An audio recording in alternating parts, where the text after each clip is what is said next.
अस्सलाम वालेकुम। Pakistan economy watch के लेटेस्ट एडिशन के साथ मैं हूं इमरान सुल्तान।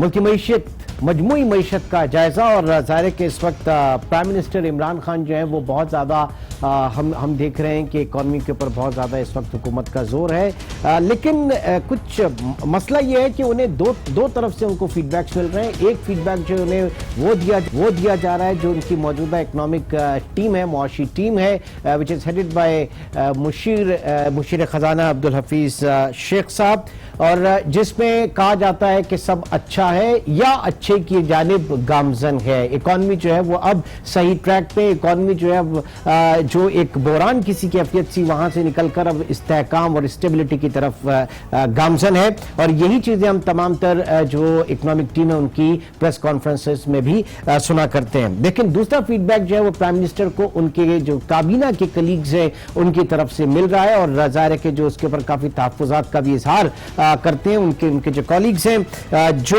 इलेक्टेड कॉलीग्स हैं, जो अपने अपने हल्के से और फिर जाके देखते हैं जो लोगों से उनका इंटरेक्शन होता है। तो इस बीच में जो इंडिपेंडेंट इकोनॉमिस्ट हैं वो मईशत की तशरीह कुछ किसी और तरीके से कर रहे हैं। उनके लिए बहुत सारी चीजें ऐसी हैं जो बड़ी खतरनाक सूरत हाल पर है। गो के आहिस्ता आहिस्ता चीजें बेहतरी की जानिब है, लेकिन अभी भी हम किसी कंफर्ट जोन में नहीं है। और अगर कुछ नंबर्स उठा के देखते हैं तो स्पेशली डीजी खान सीमेंट का जो उसकी एक साल की कारकर्दगी, पिछले एक साल के दौरान जो उनकी प्रॉफिटेबिलिटी है उसमें 79%, 79% कमी हुई। और जो मेजर उसमें बात की गई है वो वही जो हम यहां पर बात कर रहे थे कि जनाब आपने जो पॉलिसी रेट इतना ज्यादा बढ़ा दिया, शरह सूद जो है वो इतनी ज्यादा बढ़ा दी, और साथ साथ जो एक्सचेंज रेट है वो भी इस वक्त मुनासिब नहीं है। ये सारी चीजें इस बीच में हम खड़े कहां हैं और बैरूनी सरमायाकार जो है फॉरेन इन्वेस्टर पाकिस्तान से क्यों खाइफ है, इसके ऊपर आज हम बात करेंगे। इस कराची स्टूडियो में हमारे साथ मौजूद है जनाब हुमायूं बशीर। आप साबिक सदर रहे हैं overseas investors chambers of commerce and industry के, इसके अलावा आप पास्ट प्रेसिडेंट रहे अमेरिकन बिजनेस काउंसिल के, और प्रेजेंट आप हुमायूं बशीर साहब आप प्रोग्राम में शरीक रहे। अब ये व्यू जो था जो मैंने बताया कि इस बीच में थोड़ी सी कंफ्यूजन है, हम हैं कहां पर। सबसे पहले तो ये बताइए कि Humayun Bashir as a Pakistani, as an जो इकॉनमी को बहुत फोकस रखते हैं, नजरें रखते हैं, कहां देख रहे हैं आप? देखिए जी, मैं तो ऑप्टिमिस्ट हूँ, होना भी चाहिए। और इन द पास्ट ऑल्सो हमने बड़े मुश्किल वक्त देखे हैं और जब आप उससे एक बुरहान से गुजर रहे होते हैं तो एक अजीब सी कैफियत होती है। तो ये इस वक्त एक तूफान में है, हम इस वक्त कश्ती तूफान में है, लेकिन आई थिंक ऐसा लगता है कि जो बड़ा तूफान था उससे शायद हम बाहर आ गए। अब आप देखें करंट अकाउंट डेफिसिट देख लीजिए, एक्सचेंज रेट थोड़ी सी स्टेबिलिटी नजर आ रही है। नहीं, मुनासिब है एक्सचेंज रेट $156, क्योंकि कहा यह जा रहा है कि हमारी जो एक्सपोर्ट है वो भी इंपोर्ट बेस्ड है ना, रॉ मटेरियल तो हम इंपोर्ट करते हैं, सारा बढ़ गई, कॉम्पिटिटिव वहां पर नहीं रही हमारी, तो वो महंगाई इस वक्त जो आप ये समझें कि डिमांड कंप्रेशन पॉलिसी आप समझ रहे हैं सही पॉलिसी है? देखिए जी, डिमांड कंप्रेशन पॉलिसी एक तरफ, इकोनॉमिक्स के 101 जो रूल्स है वो एक तरफ, आपकी जो इन्फ्लेशन के हालात थे सालों से, तो उससे आपकी जो करेंसी है उसको एडजस्ट होना था।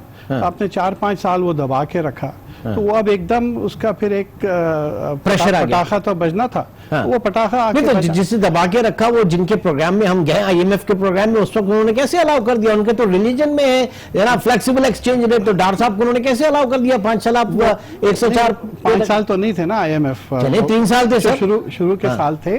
तो और यहाँ पे तो प्रोग्राम की पहली कंडीशन ही यही थी कि आप रुपये की गैप इतना बढ़ चुका था, आप रीज ले लें या रियल एक्सचेंज रेट ले लें, इन्फ्लेशन ले लें, दूसरे फैक्टर्स ले लें, तो सब इस तरफ पॉइंट करते थे। और सारे जो बिजनेस लीडर्स हैं डिफरेंट कंपनीज में, मल्टीनेशनल्स में, प्राइवेट सेक्टर में कुछ ना कुछ एडजस्टमेंट मांगते थे।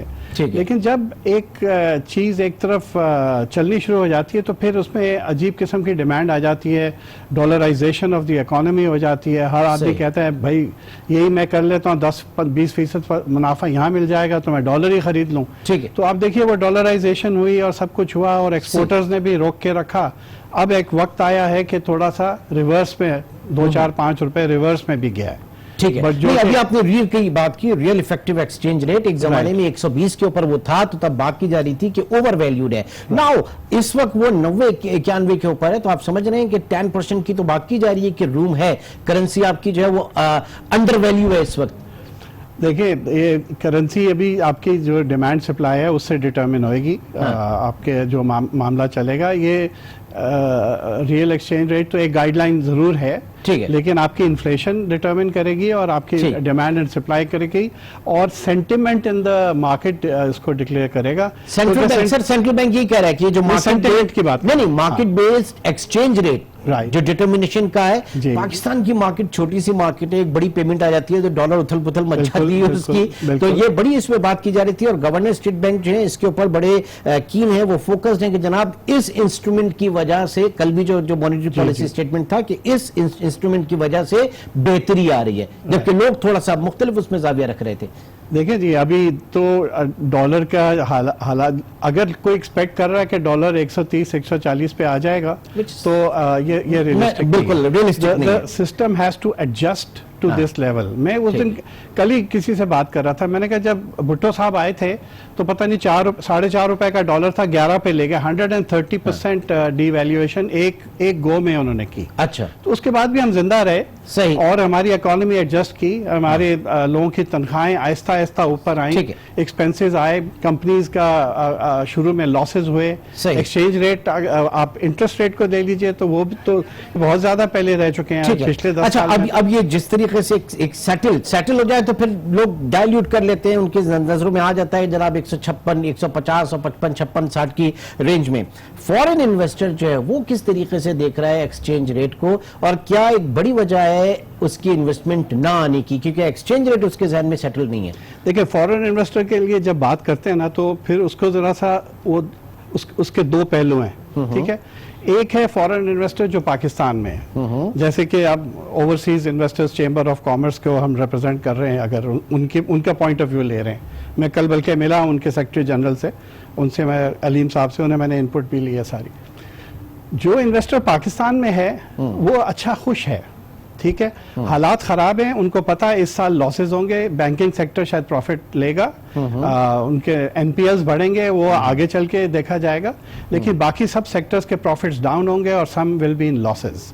तो एक जो यहाँ इन्वेस्टर बैठा हुआ है, अगर आप पास्ट हिस्ट्री देख लीजिए, पिछले 7 साल की हिस्ट्री देख लीजिए, तो ये जो ओवरसीज चेंबर वाले इन्वेस्टर हैं, इन्होंने कोई $13 बिलियन वापस री इन्वेस्ट किया है पाकिस्तान में। एवरेज 2 बिलियन पर ईयर ये री इन्वेस्ट कर रहे हैं। और आपका जो एफडीआई था last year, adjusted FDI, remittance आप निकाल लें उसमें से जो डिविडेंड्स और पे आउट्स होते हैं, तो वो 2 बिलियन से कम था, बल्कि तो 2 बिलियन से ज्यादा पर ईयर ओवरसीज चेंबर के इन्वेस्टर्स, और एबीसी इसमें अभी शामिल नहीं है, एबीसी के इन्वेस्टर से अलग हैं, और उसके अलावा भी एक सेट है जो कि इन दोनों। You are very much right, क्योंकि पिछले दिनों जब ये बात की जा रही थी कि इतना जो है रिपैट्रिएट हुआ, प्रॉफिट डिविडेंड्स यहाँ से गया, तो उसका मतलब है कि यहाँ पे इकोनॉमिक एक्टिविटी हो रही थी, तभी यहाँ से गया।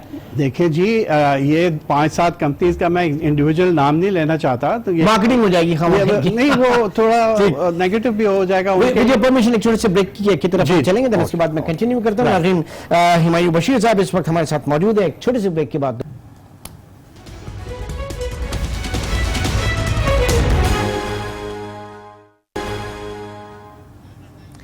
Welcome back. हुमायूं बशीर साहब इस वक्त हमारे साथ मौजूद है। जी जनाब, बात कर रहे थे ओवरसीज इन्वेस्टर्स जो हैं वो खौफ क्यों हैं इस वक्त पाकिस्तान में, और क्या ट्रैक क्या रहा है हमारा? तो मैं वही बात शुरू करता हूँ कि जो ओवरसीज इन्वेस्टर पाकिस्तान में है, जो ऑलरेडी यहाँ मौजूद है ऑन द ग्राउंड, उसको अलग से देखें, और नए इन्वेस्टर का आ रहा है नहीं आ रहा, कब आ रहा है, उसको अलग देखें। ठीक है, तो ये अलग अलग देखें। तो जो ओवरसीज इन्वेस्टर यहाँ है वो इन हालात से एडजस्ट कर चुका है उसको, और सारी दुनिया में ये होता है, हर 7-8 साल बाद एक साइकिल आती है और प्रॉब्लम होती है। तो overseas investor has made good money in Pakistan, और 9% से ज़्यादा profit before tax dollar terms में पिछले 7-8 सालों में कमाया है। अच्छा। और 13.7% ये ओवरसीज चेंबर के नंबर्स। सर क्यों नहीं कहेंगे जब आप उनको और $2 बिलियन वो अपना डिविडेंड और वापस भेज सकते थे, उन्होंने यहाँ री इन्वेस्ट किया because they see a great value in this country. ठीक है, पोटेंशियल यहाँ पे नजर आया। बट यहाँ पे एक बात ये भी की जाती है कि जब आप इतना ज्यादा उनको इंसेंटिवाइज कर रहे हैं, 100% फॉरेन शेयर होल्डिंग आपने उनको दी हुई है, no restriction in repatriation of dividend, एक साथ चला भी जा सकता है यहाँ से, फिर बिजनेस लॉसेस जो हैं वो कैरी फॉरवर्ड कर सकते हैं अपने टैक्स ईयर के लिए 6 साल के लिए, कोई मिनिमम कैपिटल रिक्वायरमेंट नहीं है अदर देन सिस्टम। साथ ही साथ उनके एडवांसेस, ये जो avoidance of double taxation in 60 countries जो है वो आपका मौजूद है। और ये तमाम चीजें क्या आप समझते नहीं है कि इससे जो लोकल इन्वेस्टमेंट भी है या वो थोड़ी सी मुतासिर होती है? यहाँ क्लैरिफाई कर दूं, सिर्फ ओवरसीज चेंबर जो है वो 1 trillion tax directly and indirectly related to overseas companies देता है पाकिस्तान में। 1 trillion 1,000 1/3 of the country's tax. तो आप ये कह रहे हैं इनको अगर ये बेनिफिट है, और उसके अलावा कितना ट्रांसफर ऑफ टेक्नोलॉजी है, कितना मैनेजमेंट लीडरशिप यहाँ डेवलप होती है। अब आप देख लीजिए कि बैंकिंग सेक्टर, आधा बैंकिंग से ज्यादा बैंकिंग सेक्टर सिटी बैंक और बैंक ऑफ अमेरिका से चल रहा है। फिर आईसीआई, यूनिलीवर के जो एग्जीक्यूटिव्स हैं वो आधी इंडस्ट्री आपके चला रहे हैं पाकिस्तान। तो ये सारी चीजें उन्होंने की, प्लस यहाँ प्रोडक्ट्स डेवलप हो रहे हैं, सेकेंडरी मार्केट्स डेवलप हो रही हैं, तो बहुत बड़ी कंट्रीब्यूशन है कंट्री में। और उन्होंने ले जाना हो तो फिर और पैसे ले जा सकते हैं, री इन्वेस्टिंग, ग्रोइंग। और जो नया इन्वेस्टर है, ठीक है, वो जो पुराने वो तो री इन्वेस्ट भी कर रहे हैं, नया इन्वेस्टर जो है उसको क्या जी, नया इन्वेस्टर फिर वो पूरे ड्राइंग बोर्ड पे बैठता है, वो कहता है, वो देखता है कि इकोनॉमी कितनी अट्रैक्टिव है, रिस्क प्रोफाइल क्या है, रिस्क प्रोफाइल क्या है, टैक्स प्रोफाइल क्या है, आपका ईज ऑफ डूइंग बिजनेस क्या है। और ईज ऑफ डूइंग बिजनेस पे तो हम 192 कंट्रीज में से पता नहीं 160 या नंबर है, उस पे हम बैठे हुए हैं। तो वो देखता है, तो वो कहता है यार मैं वियतनाम में क्यों ना चले जाऊं, मैं इधर क्यों ना, but because investor and it's money finds it the easiest place. ठीक है, अच्छा। और ये चूंकि as you are chairman national clearing company as well, जी, जरा इक्विटी मार्केट की तरफ भी आ जाते हैं पाकिस्तान में क्या देख रहे हैं इस वक्त?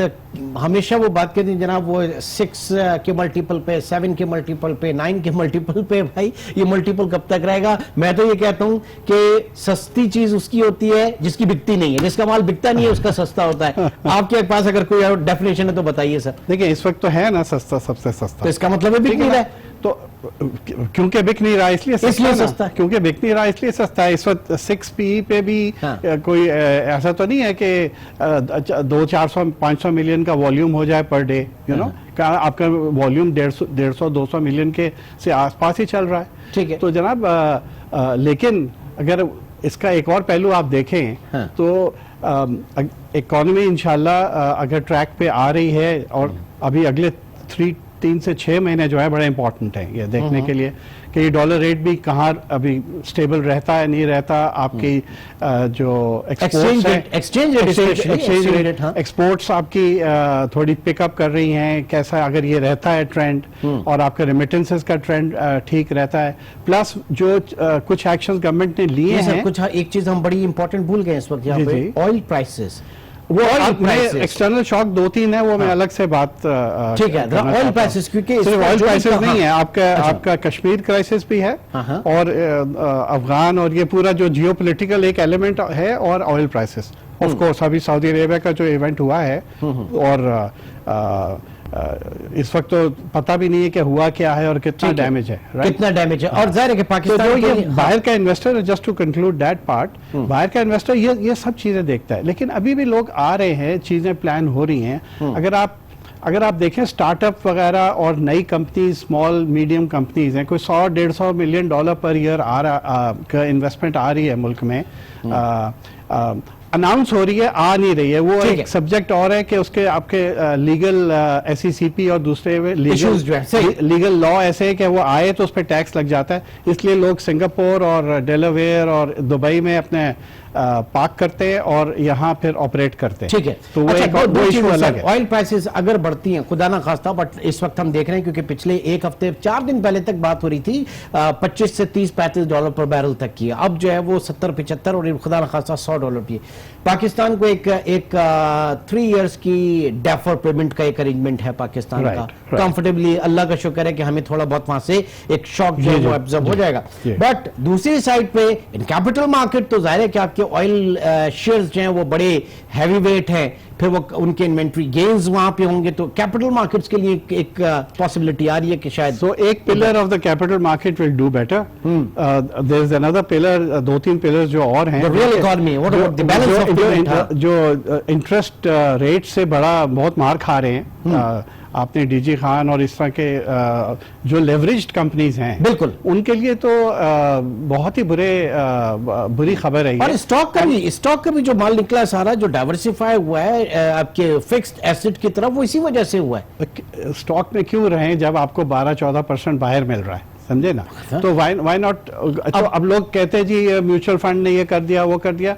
भाई तो कस्टमर ने किया ना जो भी किया। ठीक है, तो ये नहीं, एक जो हॉट मनी की भी बात हो रही थी, फिर इंटरेस्ट रेट हाई रख के और बाहर का पैसा फॉरेनर्स का या जो इन्वेस्टर्स हैं वो आके पाकिस्तान की डेट मार्केट के अंदर इन्वेस्ट करें अच्छे रिटर्न्स के ऊपर, तो एक और अच्छी अपॉर्चुनिटी है उनके लिए। वो है तो सही, लेकिन आप इजिप्ट का एग्जांपल दें तो वो जितनी तेजी से आता है उतनी तेजी से जाता है। इजिप्ट का मॉडल तो यहाँ पे अप्लाई कर रहे हैं गवर्नर स्टेट में, तो हर चीज तो इजिप्ट के, अब हर चीज तो नहीं यहाँ से, इजिप्ट के हालात बहुत ही खराब थे हमसे, तो लेकिन इजिप्ट के कुछ चीजें अभी काफी अच्छी हो रही हैं। क्रिटिसिज्म जरूर है अपनी जगह, हम क्रिटिसिज्म तो हमारी आदत है, वहाँ पे टूरिज्म है, वहाँ पे तो इजिप्ट उसके ऊपर खड़ा हो गया। जी जी जी, ये सब चीजें वापस आएंगी, तो इंशाल्लाह हमारे यहाँ भी आई एम कॉन्फिडेंट।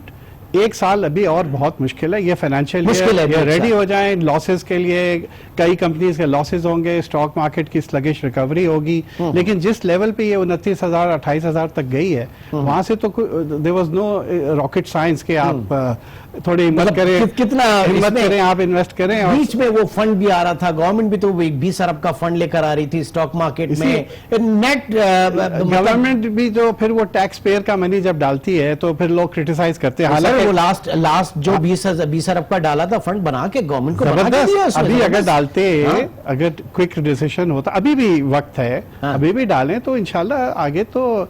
आरिफ हबीब साहब आपके शायद कल परसों इस शो पे थे, तो आप उनसे पूछिए, ही इज द एक्सपर्ट, तो वो तो कह रहे हैं कि जी आप show confidence in the economy. असल चीज है कॉन्फिडेंस, एक सही डायरेक्शन, अच्छे बुरे पैचेस आते रहते हैं, लेकिन एक कमिटमेंट, और फिर जाहिर है कि जो चीज जैसी है वैसे नजर आए, अगर अच्छी है तो वो भी नजर आए, बुरी है तो वो भी नजर आए, तो ये इस वक्त एक मिक्स एंड मैच है तमाम चीजों का।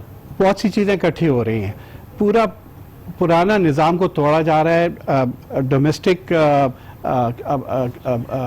मैन्युफैक्चरिंग वगैरह को एनकरेज किया जा रहा है।